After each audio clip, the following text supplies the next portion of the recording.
क्या आपने कभी सोचा है कि अगर विदुर ने पांडवों को गुप्त संदेश न दिया होता तो महाभारत की कहानी कैसी होती? आज हम आपको बताएंगे उस गुप्त संदेश की कहानी जिसने पांडवों की जान बचाई और कौरवों की साजिश को नाकाम कर दिया। रहस्य, बुद्धिमत्ता और रणनीति से भरी इस कहानी को जानने के लिए बने रहिए हमारे साथ। महाभारत के दौरान कौरवों ने पांडवों को मारने के लिए एक घातक योजना बनाई। शकुनि की सलाह पर दुर्योधन ने पांडवों को लाक्षागृह नामक महल में बुलाया। यह महल लाख और अन्य ज्वलनशील पदार्थों से बनाया गया था। योजना थी कि जब पांडव महल में रहेंगे तब उसमें आग लगाकर उन्हें जिंदा जला दिया जाएगा। लेकिन विदुर, जो धर्म और न्याय के सच्चे संरक्षक थे, ने इस षड्यंत्र को भांप लिया।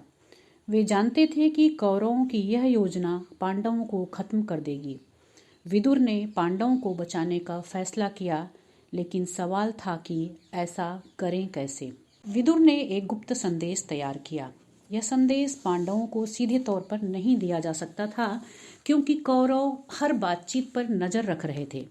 उन्होंने प्रतीकों और संकेतों का उपयोग किया और विदुर ने युधिष्ठिर से बातचीत के दौरान सांकेतिक भाषा में पांडवों को सचेत किया। आइए अब जानते हैं कि विदुर ने वह गुप्त संदेश पांडवों को कैसे दिया था और कैसे बची थी पांडवों की जान। दुर्योधन के सुझाव पर धृतराष्ट्र ने पांडवों को वारणावत जाने की आज्ञा दे दी। वारणावत भेजकर दुर्योधन पांडवों को मरवाना चाहता था।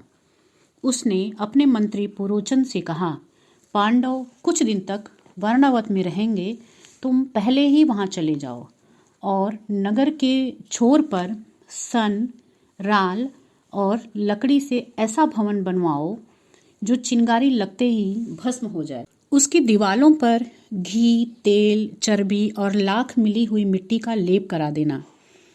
फिर उस भवन में कुंती, पांडव आदि के रहने का प्रबंध कर देना। वे सब निश्चिंत होकर सो जाएं तो तुम उसमें आग लगा देना। इस तरह जब वे अपने घर में ही जल जाएंगे तो हमारी निंदा भी नहीं होगी। पुरोचन ने वारणावत जाकर दुर्योधन की आज्ञा अनुसार एक महल तैयार किया। इस बीच पांडव वारणावत जाने की तैयारी में जुट गए। यात्रा आरंभ करने से पहले विदुर ने युधिष्ठिर से सांकेतिक भाषा में कहा, एक ऐसा अस्त्र है जो लोहे का तो नहीं है, परंतु शरीर को नष्ट कर सकता है। यदि शत्रु के इस दांव को कोई समझ ले तो वह मृत्यु से बच सकता है। इसका मतलब था कि शत्रुओं ने तुम्हारे लिए एक ऐसा भवन तैयार किया है जो आग से भड़क उठने वाले पदार्थों से बना है। आग घास फूस और सारे जंगल को जला डालती है, परंतु बिल में रहने वाले जीव उससे अपनी रक्षा कर लेते हैं।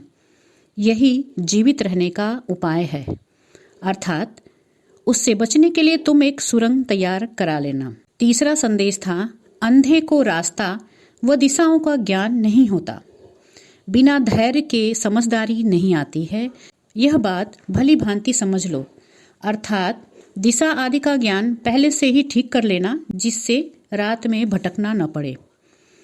चौथा संदेश, शत्रुओं के दिए हुए बिना लोहे के हथियार को जो स्वीकार करता है वह बिल में घुसकर आग से बच जाता है। अर्थात उस सुरंग से यदि तुम बाहर निकल जाओगे तो उस भवन की आग में जलने से बच जाओगे। विदुर ने कहा, घूमने फिरने से रास्ते का ज्ञान हो जाता है। नक्षत्रों से दिशा का पता लग जाता है। जिसकी पांचों इंद्रियां वश में होती हैं, शत्रु उसका कुछ भी हानि नहीं कर सकते। अर्थात यदि तुम पांचों भाई एकमत रहोगे तो शत्रु तुम्हारा कुछ नहीं बिगाड़ सकेंगे। विदुर का यह संकेत युधिष्ठिर ने समझ लिया था। इसके बाद पांडव वारणावत की ओर प्रस्थान कर गए। वहां पहुंचकर युधिष्ठिर ने भवन को चारों ओर से देखकर कहा, इस घर का एक एक कोना आग भड़काने वाली सामग्री से बना है। घी, लाख और चर्बी की मिश्रित गंध से यही प्रमाणित होता है। शत्रु ने बड़ी चतुराई से इसका निर्माण किया है ताकि जब हम सो रहे हों तो वह इसे जला दें, परंतु विदुर ने पहले ही यह जान लिया था और तभी उन्होंने हमें गुप्त संदेश द्वारा इसकी सूचना दे दी। अब हमें यहाँ रहकर रास्तों का पता लगाना चाहिए और फिर एक सुरंग बनाकर हम यहाँ से निकल जाएंगे। इस बीच विदुर ने एक सुरंग खोदने वाले विश्वास पात्र को पांडवों के पास भेजा। उसने आते ही लाक्षागृह के अंदर से एक सुरंग बनाने का काम प्रारंभ कर दिया। इस काम को करते करते 1 वर्ष बीत गया था। पुरोचन ने देखा कि पांडव भवन में निश्चिंत होकर रहने लगे हैं, तो पुरोचन को प्रसन्न देखकर युधिष्ठिर समझ गए कि वह भवन में आग लगाने वाला है।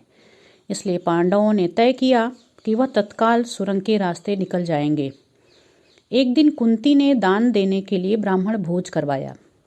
जब सब खा पीकर चले गए, तब संयोगवश एक भील स्त्री अपने 5 पुत्रों के साथ भोजन मांगने आई। पांडवों ने उन्हें भोजन और मदिरा दी। उसके बाद वे सब लाक्षागृह में ही सो गए। पुरोचन भी वहीं सो रहा था। तभी भीमसेन ने भवन में आग लगा दी, जिसमें भील स्त्री का पूरा परिवार और पुरोचन आदि सब लोग जलकर मर गए। उनके शव जलकर भस्म हो गए थे, इसलिए कोई उन्हें पहचान नहीं पाया और दुर्योधन बहुत समय तक यही समझकर खुश होता रहा कि पांडव लाक्षागृह की आग में मारे गए। इस तरह विदुर के गुप्त संदेश का पालन करके पांडव अपनी माता कुंती के साथ सुरंग में से सुरक्षित निकल गए। इस कहानी से हमें यह सीखने को मिलता है कि बुद्धिमत्ता और धैर्य से किसी भी बड़ी समस्या का समाधान निकाला जा सकता है। विदुर जैसे चरित्र आज भी हमें प्रेरणा देते हैं कि सच्चाई और न्याय के लिए खड़े रहना सबसे बड़ी वीरता है। अगर आपको यह कहानी पसंद आई हो और आप ऐसी ही कहानियाँ सुनना चाहते हैं तो हमारे चैनल को सब्सक्राइब करें और इस वीडियो को शेयर करना न भूलें। मिलते हैं अगली वीडियो में एक और रोमांचक कहानी के साथ। हमारे साथ बने रहने के लिए आपका बहुत बहुत धन्यवाद। जय श्री राधे कृष्ण।